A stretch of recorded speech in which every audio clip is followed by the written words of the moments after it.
buhay pa rin may isa lang medyo na nabalian yung binti nung sakay sa Honda Click. Kasi tatlo kasing damage na Raptor, tapos ang jeep naman galing Cubao. Binundol niya yung ikot ng Raptor. Tapos naman tanggal yung gulong sa unahan.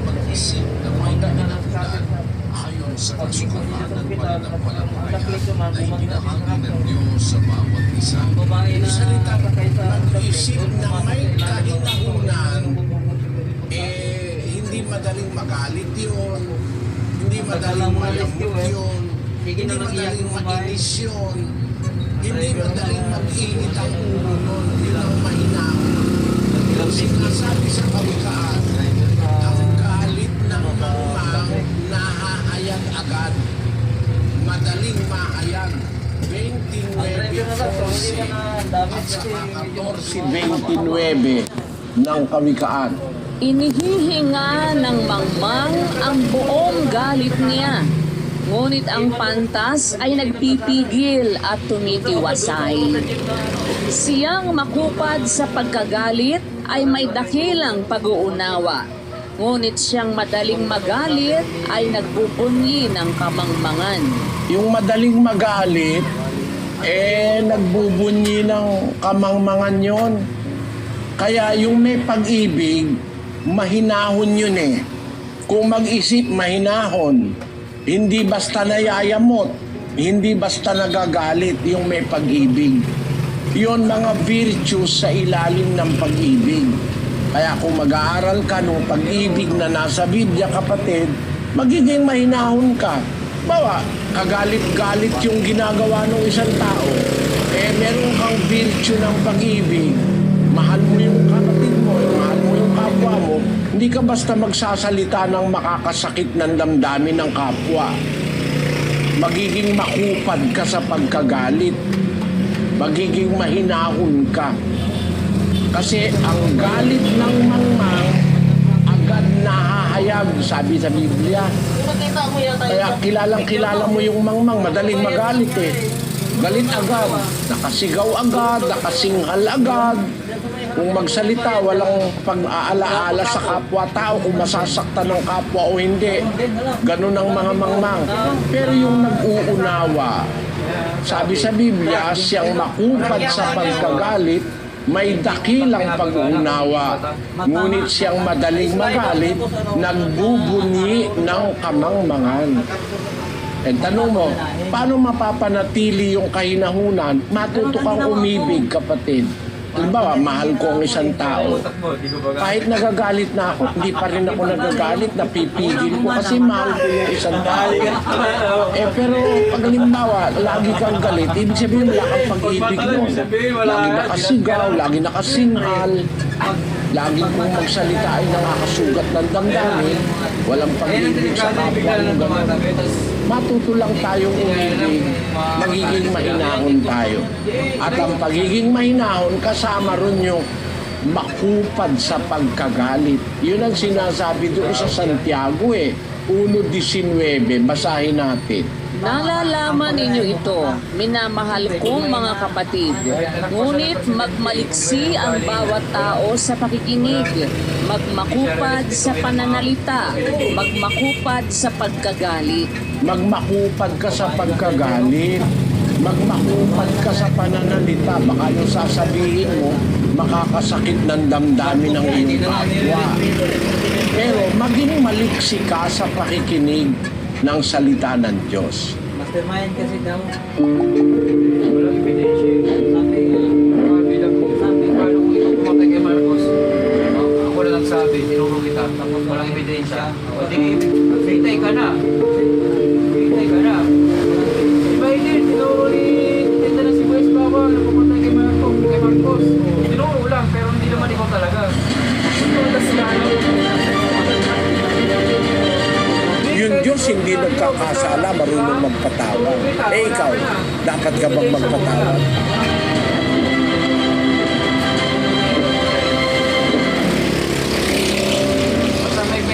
Paano mo mapapatawad yung taong gumagawa ng masama sa'yo? Ang mga lingkod ng Diyos kagaya ni David, gumagawa sila ng mabuti. Pero kung minsan ang inaani nila masama. Basahin natin ang awit 109:4. Sa kabayaran ng aking pag-ibig ay mga kaaway ko sila. Ngunit ako'y tumatalaga sa dalangin. At iginanti nila sa akin ay kasamaan sa mabuti at pagtatanim sa pag-ibig ko. Ang mas masakit kay David, ang isa sa naging kaaway niya, yung anak niya, na mayroong nasang palitan siya sa trono, si Absalom. Anak niya na naghangad na siya'y gawaan ng masama, samantalang mahal na mahal niya yung kanyang anak na yun. Aba, yung pang anak niyang mahal na mahal, yun pa ang nagplano na siya'y patayin at agawin ng kanyang trono. Eh siguro wala pa namang ginagawang ganun kasama sa iyo yung kapwa. Mas masama yung ginawa kay David. At kay Kristo, abay, pinagaling na yung may sakit, pinadilat yung bulag. Pagkatapos, bumuhay pa ng patay. Tapos gusto siya naman ang patayin.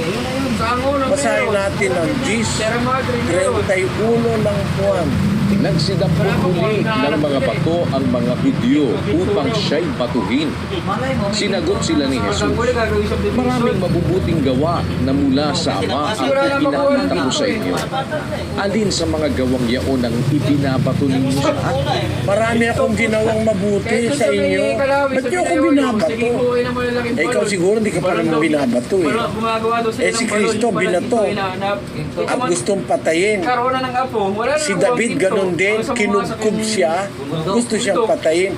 Nung mga taong ginawa niya mismo ng kabutihan, ang tanong, ano mo mapapatawad? Eh, din tularan mo si Kristo, pinapatay na siya, nasa krus, at dalangin ni Kristo, Ama, patawarin mo sila, hindi nila nalalaman ang kanilang ginagawa. O din magandang konsolasyon yun, na masabi mo na hindi alam nung kaaway mo yung ginagawa niya kasi wala ka namang masamang intensyon sa kanya. Hindi mo naman siya ginagawa ng masama.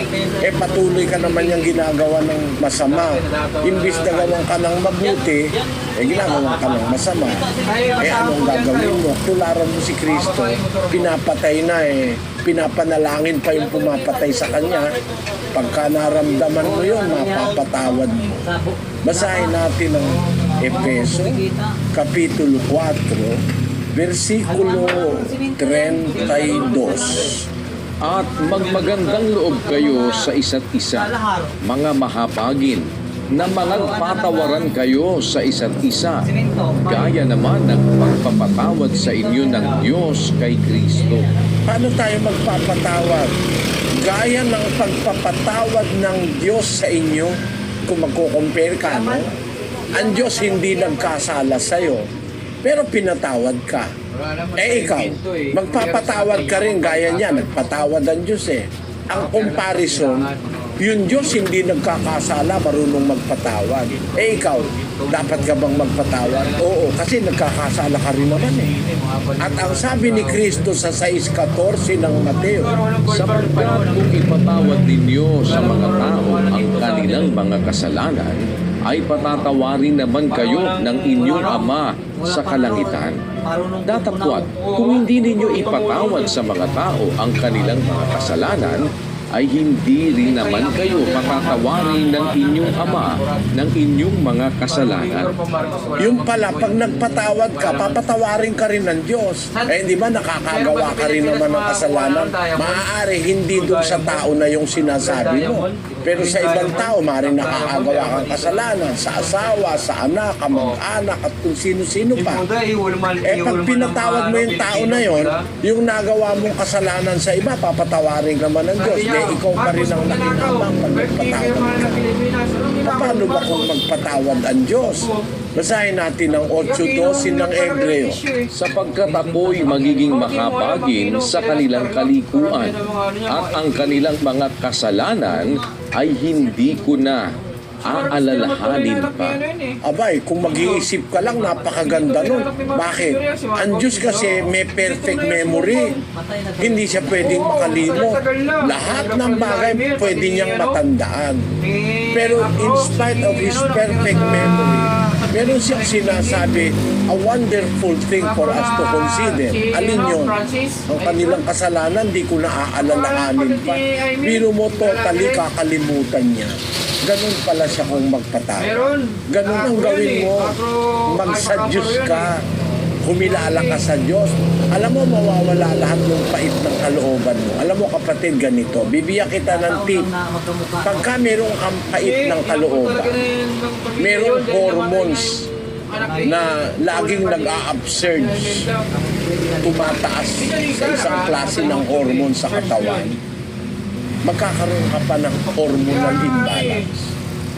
Ang hatred, ang sama ng loob, ang selos, yung nakatagong mapapait na bagay, it affects your hormonal condition.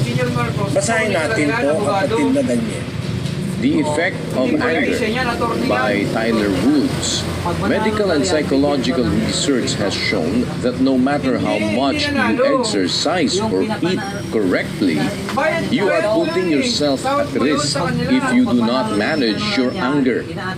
Anger causes a widespread negative effect on the body. With chronic anger, people can also experience peptic ulcers, constipation, diarrhea, intestinal cramping, hiccups, chronic indigestion, heart attacks, strokes, kidney problems, obesity, and frequent colds. Medical experts have found the heart muscle is affected by anger, and anger can actually reduce the heart's ability to properly pump blood. The results of prolonged anger can harm the body's largest organ, the skin. People who hold in their anger often have skin diseases such as rashes, hives, warts, eczema, and acne.